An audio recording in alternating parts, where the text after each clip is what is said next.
For a martial artist, it is extremely important to have a good footwork. Good footwork provides you with balance, mobility, as well as the ability to dodge and execute attacks quickly. Having a bad footwork, it's like trying to drive a car with no wheels. And we all know that that's not gonna happen. Here are a couple of main points to remember while practicing footwork. Have your knees slightly bent at all times. This is because with straight knees, you will be walking on your heels, and this is neither a good sight nor a good form. That's an assured way to lose balance and mobility. Now, if you look at the distance between your front and your rear foot, it should be around your shoulder width. There's a little trick how to measure the distance. Because your shoulders are wider than your hips, if you look straight down and you see your feet sticking out a little bit, that's good. If you don't see your feet, that's a bad form. And this is very important, don't forget your rear foot heel to be raised off the floor at all times. So let's get to it. Next is a forward step. To begin, move with your front foot and then allow your rear foot to follow in order to readjust your distance.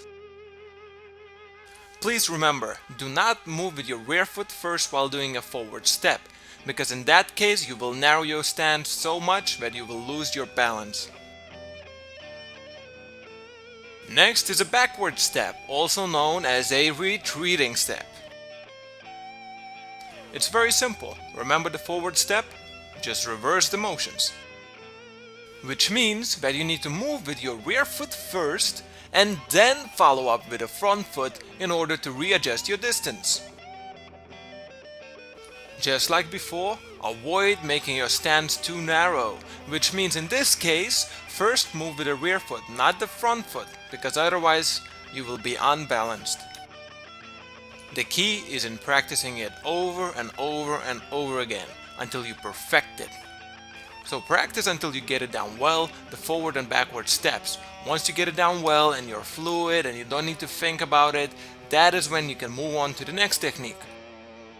Side steps are a little more tricky because they differ in execution depending on your fighting stance.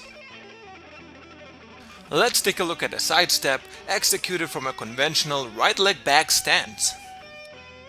To do a left side step, what you gotta do is move first with your front foot by bringing it to the left, and then follow up with your rear foot to readjust yourself for a good, nice, balanced stance.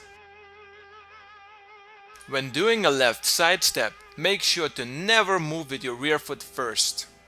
The reason why you don't move with the rear foot first is because you don't want to cross your legs. If you do cross your legs, what's gonna end up happening is you will become immobile and unbalanced and you will fall on your face. And in case you're wondering, falling on your face is not fun. Now to do the right step, all you do is just move with your rear foot first and then follow up with the front one. I'm sure you realize by now why it is best to do these steps in this particular way. At all times, you want to optimize the stability of your stance and provide yourself with maximum mobility.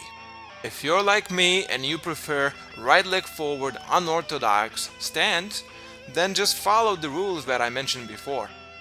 Move in a way that will prevent you from crossing your legs or narrowing your stance too much.